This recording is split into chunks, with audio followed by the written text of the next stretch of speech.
Some of them just go through social media or whatever they read. Now, if you foment a narrative like this that Sikhs are finding it difficult or insecure to wear turban, some of them may actually believe it, which is not the case. I think ये जो मोहम्मद अली जिन्ना वाली बात थी पुराने जमाने में जो किया था कि या तो मुझे चाहिए जो मैं चाहता हूं, ठीक है, नहीं तो मैं इसको नष्ट करके रहूंगा सब कुछ, ये तो उस किस्म की माइंडसेट है। राहुल गांधी जी का ये जो नैरेटिव देश के बाहर उनको फैलाने की कोशिश करते हैं, it is already received severe comments on it, पर आगे वाले आने वाले समय में भी ये कामयाब नहीं होगा। I think the more disturbing trend is, you know, to say that this is a statement which was made out of ignorance or it's in that genre of Pappu, he doesn't know what he's talking about. I think that's wrong. I think there is a more systematic, sinister, and I'm using this word carefully, attempt to foment a divisive narrative to create a sense of insecurity and freedom. He's trying to, build a narrative by turning around and saying, well, you cannot practice your religion. Has anybody in India told him that? पर मैं उनको ये याद कराना चाहता हूँ, हमारी बहुत पुरानी 5000 साल से अधिक पुरानी संस्कृति और सभ्यता है. It's an old civilization.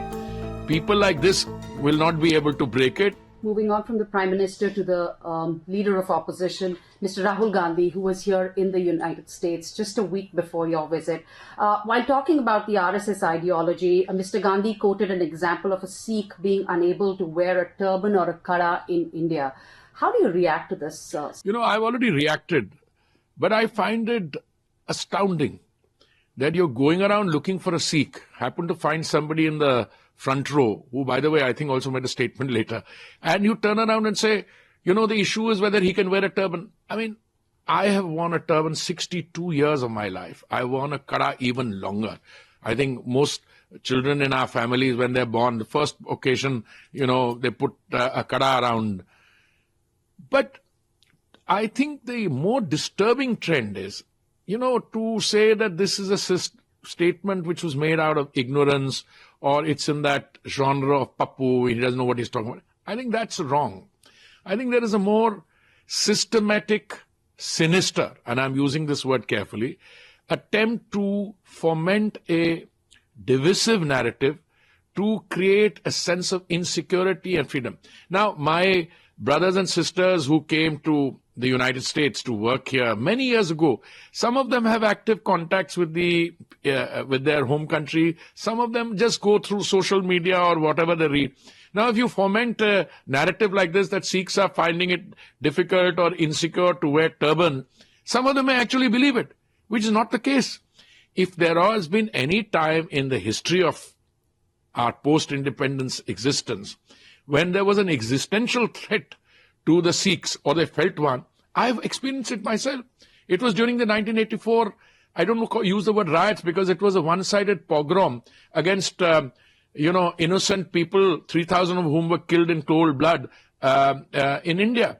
And if you look at what happened before that, in the 80s, when in the run-up to the Asian Games, Sikhs used to be taken out of buses, etc., and said, because you're a turban Sikh, you go on the side. Now, some of the commentators, some educated people, I've written an article on it. I have actively contradicted the honorable leader of opposition statement. Some of them said, because he's a government minister. No, forget it, I'm proud to be a government minister. Before that, I was a civil servant. I was a diplomat for 39 years. But I was a diplomat not because any government appointed me. I appeared in a UPSC examination and qualified, and under different governments. Now, I think it's a matter of great pride for somebody like me to say that the Sikhs have never had it so good. All the grievances which were there have actually been addressed by the Honorable Prime Minister, whether it is removing names of Sikhs from the blacklist, whether it is addressing the issue of the Kartarpur Sahib corridor, or, celebrating the Sahibzada's contribution in terms of Veerbal Divas, etc. All that is there. What I'm surprised about is that there seems to be a pattern in this. And last year, this honorable leader of opposition came here and he said Sikhs were a second-class citizens. I came across that statement. Then now, recently, apparently in different places here, whilst he's attacking an ideology, he's trying to build a narrative by turning around and saying, well, you cannot practice your religion. Has anybody in India told him that? Now the people who are supporting up, no, there are some grievances. Yeah, every community has grievances.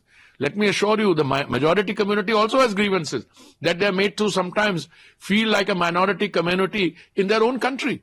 There are other minority communities.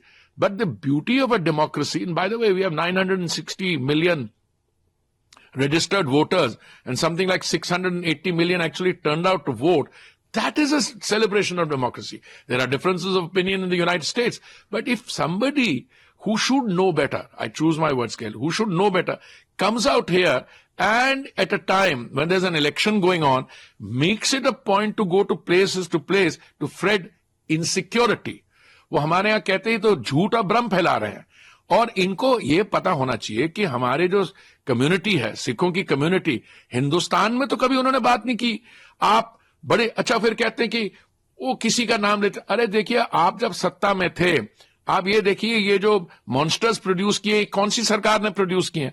मैं उसमें ज्यादा detail में नहीं जाना चाहता हूं. तो इनको तो अपने अंदर जहां they need to do some solid introspection in order to find out why we had, क्यों ये हुआ और किसने ये करवाया. और ये जो झूठ और भ्रम, this is a narrative anchored in total lies, and therefore I'm not surprised that he's going around doing it. But it is, I think, ये जो मोहम्मद अली जिन्ना वाली बात थी पुराने जमाने में, जो किया था कि या तो मुझे चाहिए जो मैं चाहता हूं, ठीक है, नहीं तो मैं इसको नष्ट करके रहूंगा सब कुछ. ये तो उस किस्म की माइंडसेट है. नहीं तो आप किसी रीजनेबल, आप और हम बैठ सकते हैं, हमारी विचारधारा में कुछ अंतर हो सकता है, but the whole beauty of democracy is sit and address these issue. But ये तो एक लगे हुए हैं, एक किसके खिलाफ है ये, वो उनको देखना चाहिए कि जो आरएसएस है उनकी देश के लिए क्या कंट्रीब्यूशन रही है. जब भी नेशन फर्स्ट, और जो मोदी जी की सरकार है, that has this one distinguishing feature in the ideology, nation first. पर ये तो उल्टे तरफ चल रहे हैं. ये तो झूठ और भ्रम. This is like the Jinnah, I mean, you want to lead it to a kind of breakup of situation. पर मैं उनको ये याद कराना चाहता हूं, हमारी बहुत पुरानी 5000 साल से अधिक पुरानी संस्कृति और सभ्यता है. It's an old civilisation. People like this will not be able to break it, and we are a proud nation, and Sikhs are very happy to be and are flourishing in this nation. I'm not only just because I'm a minister, but I see so many other people जो they've risen to the apex in the judiciary, Supreme Court में पहुंचे हैं. वो आप business community देखिए, आप arm forces में हमारी जनसंख्या जो है 140 करोड़ में, उसमें हमारी सिखों की 2% से कम है, और उनकी कंट्रीब्यूशन आर्म फोर्सेस में 20% से ज्यादा है. हमारे सिख भाई अन्नदाता भी है. तो ये राहुल गांधी जी का ये जो नैरेटिव देश के बाहर उनको फैलाने की कोशिश करते हैं, it is already received severe comments on it, पर आगे आने वाले समय में भी ये कामयाब नहीं होगा.